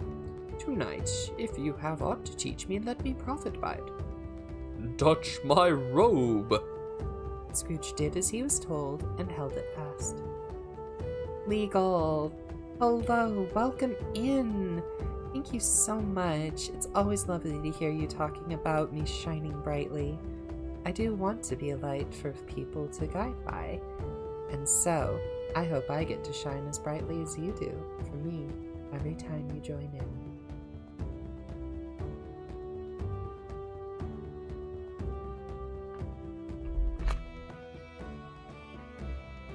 Holly, mistletoe, red berries, ivy, turkeys, geese, game, poultry, brawn, meat, pigs, sausages, oysters, pies, pudding, fruit, and punch all vanished instantly.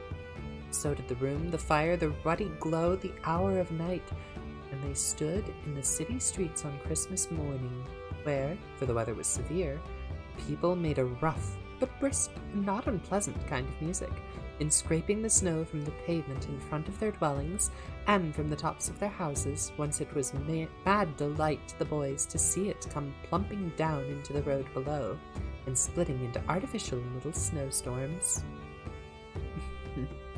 Tomato red once again. Well, I'll take that to mean I'm just doing a little bit of justice to the brightness that you bring to all of us. The house fronts looked black enough, and the windows blacker, contrasting with the smooth white sheet of snow upon the roofs, and with the dirtier snow upon the ground, which last deposit had been ploughed up in deep furrows by the heavy wheels of carts and wagons. Furrows that crossed and recrossed each other hundreds of times where the great streets branched off and made intricate channels, hard to trace, in the thick yellow mud and icy water.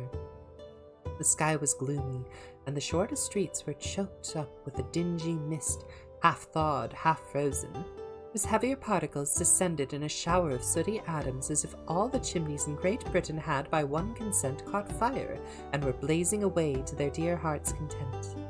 There was nothing very cheerful in the climate of the town, yet there was an air of cheerfulness abroad that the clearest summer air and brightest summer sun might have endeavored to diffuse in vain.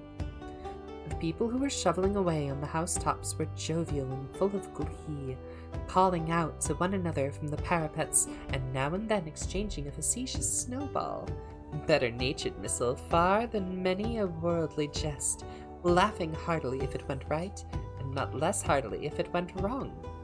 The poulterers' shops were still half open, and the fruiterers were radiant in their glory. There were great round pot-bellied baskets of chestnuts shaped like the waistcoats of jolly old gentlemen, lolling at the doors, tumbling out into the streets in their apoplectic opulence. There were ruddy, brown-faced, broad-girthed Spanish onions shining in the fatness of their growth like Spanish friars, and winking from their shelves in wanton slyness at the girls as they went by, and glanced demurely at the hung-up mistletoe. There were pears and apples clustered high in blooming pyramids. There were bunches of grapes made in the shopkeeper's benevolence to dangle from the conspicuous hooks that people's mouths might water gratis as they passed.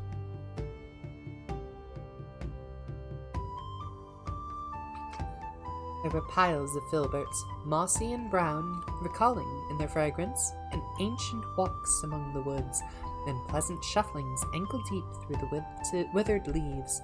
There were Norfolk biffins, squab and swarthy, sending off the yellow of the oranges and lemons, and in the great compactness of their juicy persons urgently entreating and beseeching to be carried home in paper bags and eaten after dinner. The very gold and silver fish set forth among these choice fruits in a bowl, though members of a dull and stagnant-blooded race, appeared to know that there was something going on, and to a fish went gasping round and round their little world in slow and passionless excitement. Grocers, oh, the grocers, nearly closed with perhaps 2 shutters down or 1, but through those gaps such glimpses. It was not alone that the scales descending on the counter made a merry sound, or that the twine and roller parted company so briskly, or that the canisters were rattled up and down like juggling tricks, or even that the blended scents of tea and coffee were so grateful to the nose, or even that the raisins were so plentiful and rare, the almonds so extremely white, the sticks of cinnamon so long and straight, other spices so delicious, the candied fruits so caked and spotted with molten sugar as to make the coldest lookers-on feel faint and subsequently bilious. Nor was it that the figs were moist and pulpy, or that the French plums blushed in modest tartness from their highly decorated boxes, or that everything was good to eat and in its Christmas dress.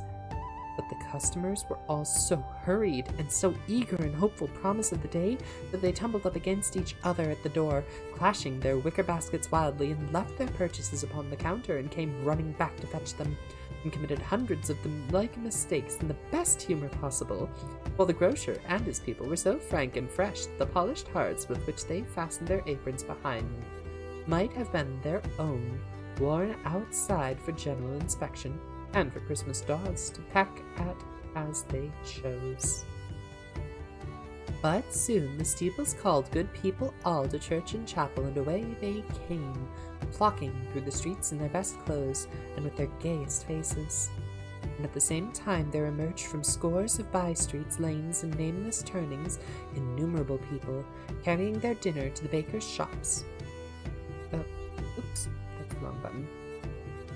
The sight of these poor revellers appeared to interest the spirit very much, for he stood with Scrooge beside them in a baker's doorway, and taking off the covers in their baker's past, sprinkled incense on their dinner from his torch. And it was a very uncommon kind of torch, for once or twice when they were angry words between some dinner carriers who had jostled with each other, he shed a few drops of water on them from it, and in their good humour was restored directly. For they said it was a shame to quarrel upon Christmas Day, and so it was. God love it, so it was. In the time the bells ceased and the bakers were shut up, and yet there was a genial shadowing forth of all these dinners in the progress of their cooking, in the thawed blotch of wet above each baker's oven, where the pavement smoked as if its stones were cooking too. Is there a peculiar flavor in what you sprinkle from your torch? There is, my own! Would it apply to any kind of dinner on this day? To any kindly given? To a poor one most. Why to a poor one most? Because it needs it most. Spirit, I wonder you, of all the beings in the many worlds about us, should desire to cramp these people's opportunities of innocent enjoyment. I? You would deprive them of their means of dining every seventh day, often the only day on which they can be said to dine at all. Wouldn't you? I? You seek to close these places on the seventh day, and it comes to the same thing. I seek. Forgive me if I am wrong. It has been done in your name, or at least in that of your family. There are some upon this earth of yours who lay claim to know us, and who do their deeds of passion, pride, ill will, hatred, envy, bigotry, and selfishness in our name, who are as strange to us all, and all our kith and kin, as if they had never lived. Remember that, and charge their doings on themselves, not us. Scrooge promised that he would, and they went on, invisible as they had been before, into the suburbs of the town. It was a remarkable quality of the ghost which Scrooge had observed at the baker's, that notwithstanding his gigantic size, he could accommodate himself to any place with ease, and that he stood beneath a low roof quite as gracefully and like a supernatural creature as it was possible to have done in any lofty hall. And perhaps it was the pleasure the good spirit had in showing off this power of his, or else it was his own kind, generous, hefty nature, and his sympathy with all poor men, that led him straight to Scrooge's clerk's, for there he went and took Scrooge with him, holding to his robe, and on the threshold of the door the spirit smiled and stopped to bless Bob Cratchit's dwelling with the sprinklings of his torch. Think of that! Bob had but 15 bob a week himself. He pocketed on Saturdays but 15 copies of his Christian name, and yet the ghost of Christmas present blessed his 4-roomed house. Then up rose Mrs. Cratchit, Cratchit's wife, dressed out but poorly in a twice-turned gown, but brave in ribbons which are cheap and make a goodly show for 6pence, and she laid the cloth, assisted by Belinda Cratchit, the second of her daughters, also brave in ribbons, while Master Peter Cratchit plunged a fork into the saucepan of potatoes, and getting the corners of his monstrous shirt collar, Bob's private property conferred upon his son and heir in honor of the day, into his mouth, rejoiced to find himself so gallantly attired, and yearned to show his linen in the fashionable parks. And now 2 smaller Cratchits, boy and girl, came tearing in, screaming that outside the baker's they had smelt the goose and known it for their own. And basking in luxurious thoughts of sage and onion, these young Cratchits danced about the table and exalted Master Peter Cratchit to the skies, while he, not proud, although his collars nearly choked him, blew the fire until its slow potatoes bubbling up knocked loudly at the saucepan lid to be let out and peeled. Whatever has got your precious father, then? Whatever has got your precious father, then? And your brother, Tiny Tim, and Martha weren't as late as Christmas Day by half an hour. Here's Martha, mother, said a girl, appearing as she spoke. Here's Martha, mother, cried the 2 young Cratchits. Hurrah, there's such a goose, Martha. Why, bless your heart alive, my dear, how late you are, said Mrs. Cratchit, kissing her a dozen times and taking off her shawl and bonnet for her with the official seal. We'd a deal of work to finish up last night, and had to stay clear of that this morning, mother. Well, never mind so long as you're come. Sit you down before the fire, my dear, and have a nice warm, Lord bless you. No, no, father's coming, cried the two young Cratchits, who were everywhere at once. Hide, Martha, hide! So Martha hid herself, and in came little Bob, the father, with at least 3 feet of comforter exclusive of the fringe, hanging down before him, and his threadbare clothes darned up and brushed to look seasonable, and Tiny Tim upon his shoulder. Alas for Tiny Tim, he bore a little crutch, and had his limbs supported by an iron frame. Why, where's our Martha? Cried Bob Cratchit, looking around. Not comin', said Mrs. Cratchit. Not coming, said Bob with a sudden declension in his high spirits, for he had been Tim's blood horse all the way home from church, and had come home rampant. Not coming upon Christmas Day. Martha didn't like to see him disappointed, if it were only in joke, so she came out prematurely from behind the closet door and ran into his arms, while the two little Cratchits hustled Tiny Tim and bore him off to the wash-house, that he might hear the pudding singing in the copper. "And how did little Tim behave?" asked Mrs. Cratchit, when she had rallied Bob on his credulity, and Bob had hugged his daughter to his heart's content. "As good as gold," said Bob. "and better. Somehow he gets his thoughtful sitting by himself so much, and he thinks the strangest things you ever heard. Told me coming home that he hoped the people saw him in the church because he was a cripple, and it might be pleasant to them to remember upon Christmas Day who made lame beggars what can blind men see." Bob's voice was tremulous when he told them this, and it trembled more when he said that Tiny Tim was growing strong and healthy. His active little crutch was heard upon the floor, and back came Tiny Tim before another word was spoken, escorted by his brother and sister to his stool beside the fire, and while Bob, turning up his cuffs, as if, poor fellow, they were capable of being made more shabby, compounded some hot mixture in a jug with gin and lemons, and stirred it round and round and put it on the hob to simmer, Master Peter and the two ubiquitous young Cratchits went to fetch the goose, with which they soon returned in high procession. I hope your day is filled with joy as well, Eagle. Thank you very much for dropping in. It's good to have you.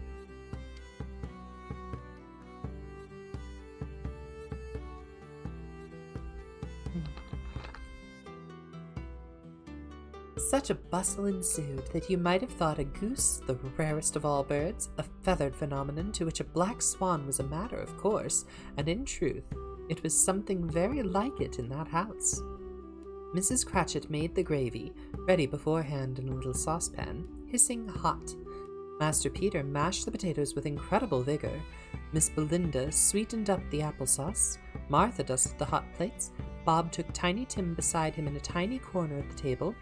The two young Cratchits set chairs for everybody, not forgetting themselves, and mounting guard upon their posts, crammed the spoons into their mouth lest they should shriek for goose before their turn came to be helped. At last the dishes were set on, and grace was said. It was succeeded by a breathless pause, as Mrs. Cratchit, looking slowly all around the carving knife, prepared to plunge it into the breast. But when she did, and the long-expected gush of stuffing issued forth, one murmur of delight rose all around the board, and even Tiny Tim, excited by the two young Cratchits, beat on the table with the handle of his knife and feebly cried, "Ah!" There never was such a goose. Bob said he didn't believe there was ever such a goose cooked. Its tenderness and flavor, size and cheapness were the themes of universal admiration. Eked out by the applesauce and mashed potatoes, it was a sufficient dinner for the whole family. Indeed, as Mrs. Cratchit said with great delight, surveying one small atom of a bone upon the dish, they hadn't ate it all at last. Yet every one had enough, and the youngest Cratchits in particular were steeped in sage and onion to the eyebrows. But now, the plates being changed by Miss Belinda, Mrs. Cratchit left the room alone, too nervous to bear witness, to take the pudding up and bring it in. Suppose it should not be done enough. Suppose it should break in turning out. Suppose somebody should have got over the wall of the backyard and stolen it where they were merry with the goose, a supposition with which the two young Cratchits became livid. All sorts of horrors were supposed. Hello, a great deal of steam. Pudding was out of the copper. A smell like a washing day, that was the cloth. A smell like an eating house and a pastry cook's next door to each other, with a laundress's next door to that. That was the pudding. In half a minute Mrs. Cratchit entered, flushed but smiling proudly, with the pudding like a speckled cannonball so hard and firm, blazing in half of a quartern of ignited brandy, and bedight with Christmas holly stuck into the top. Oh, what a wonderful pudding! Bob Cratchit said, and calmly too, that he regarded it as the greatest success achieved by Mrs. Cratchit since their marriage. Mrs. Cratchit said that now the weight was off her mind, she would confess she had heard doubts about the quantity of flour. Everybody had something to say about it, but nobody said or thought it was all a small pudding for a large family. It would have been flat heresy to do so. Any Cratchit would have blushed to hint at such a thing. At last the dinner was all done. The cloth was cleared, the hearth swept, and the fire made up. The compound in the jug being tasted and considered perfect, apples and oranges were put upon the table, and a shovelful of chestnuts on the fire. Then all the Cratchit family drew round the hearth in what Bob Cratchit called a circle, meaning half a one, and at Bob Cratchit's elbow stood the family display of glass, 2 tumblers, and a custard cup without a handle. These held the hot stuff from the jug, however, as well as golden goblets would have done, and Bob served it out with beaming looks, while the chestnuts on the fire sputtered, crackled noisily. Then Bob proposed, "A Merry Christmas to all of us, my dears. God bless us." which all the family re-echoed. God bless us, everyone, said Tiny Tim, the last of all. He sat very close to his father's side upon his little stool. Bob held his withered little hands in his, as if he loved the child and wished to keep him by his side, and dreaded that he might be taken from him. "Spirit," said Scrooge, with an interest he had never felt before, "tell me if Tiny Tim will live." "I see a vacant seat in the poor chimney corner, and a crutch without an owner carefully preserved. If these shadows remain unaltered by the future, the child will die." "No, no, kind spirit, say he will be spared." "If these shadows remain unaltered by the future, none other of my race find him here. What then? If he be like to die, he had better do it, and decrease the surplus population." Scrooge hung his head near his own words, quested by the spirit, and was overcome by penitence. "Man, if man you be in heart, not adamant, forbear that wicked cant until you have discovered what the surplus is, and where it is. Will you decide what men shall live, what men shall die? It may be that in the sight of heaven you are more worthless and less fit to live than millions like this poor man's child. God, to hear the insect on the leaf pronouncing on the too much life among his hungry brothers in the dust." Scrooge bent before the ghost's rebuke, and trembling cast his eyes upon the ground. He raised them speedily on hearing his own name. "Mr. Scrooge," said Bob, "I'll give you Mr. Scrooge, the founder of the feast." "The founder of the feast, indeed! If only we had him here, I'd give him a piece of my mind to feast upon, and I hope he'd have a good appetite for it." "My dear, the children, Christmas Day." "It should be Christmas Day, I am sure. on which one drinks the health of such an odious, stingy, hard, unfeeling man as Mr. Scrooge. No, he is, Robert. Nobody knows it better than you do, poor fellow. My dear, Christmas Day. I'll drink his health for your sake, and not the days, not for his. Long life to him, a Merry Christmas and a Happy New Year. He'll be very merry and very happy, I've no doubt. The children drank the toast after her. It was the first of their proceedings which had no heartiness in it. Tiny Tim drank it last of all, but he didn't care 2 pence for it. Scrooge was the ogre of the family. The mention of his name cast a dark shadow on the party, which was not dispelled for full 5 minutes. After it had passed away, they were 10 times merrier than before, from the mere relief of Scrooge the baleful being done with. Bob Cratchit told them how he had a situation in his eye from Mr. Peter, which would bring in, if obtained, full 5 and 6 pence weekly. The 2 young Cratchits laughed tremendously at the idea of Peter's being a man of business, and Peter himself thought fully at the fire from being between his collars, as if he were deliberating what particular investments he should favour, when he came into the receipt of that bewildering income. Martha, who was a poor apprentice at a milliner's, then told them what kind of work she had to do, and how many hours she worked at a stretch, and how she meant to lie abed tomorrow morning for a good long rest, tomorrow being a holiday she passed at home. Also, how she had seen a countess and a lord some days before, and how the lord was much about as tall as Peter, at which Peter pulled up his collars so high that you couldn't have seen his head if you had been there. All this time the chestnuts and the jug of it went round, and by they had a song about a lost child travelling in the snow from Tiny Tim, who had a plaintive little voice, and sang it very well indeed. There was nothing of high mark in this. They were not a handsome family, they were not well dressed, for their shoes were far from being waterproof, their clothes were scanty, and Peter might have known, and very likely did, the inside of a pawnbroker's.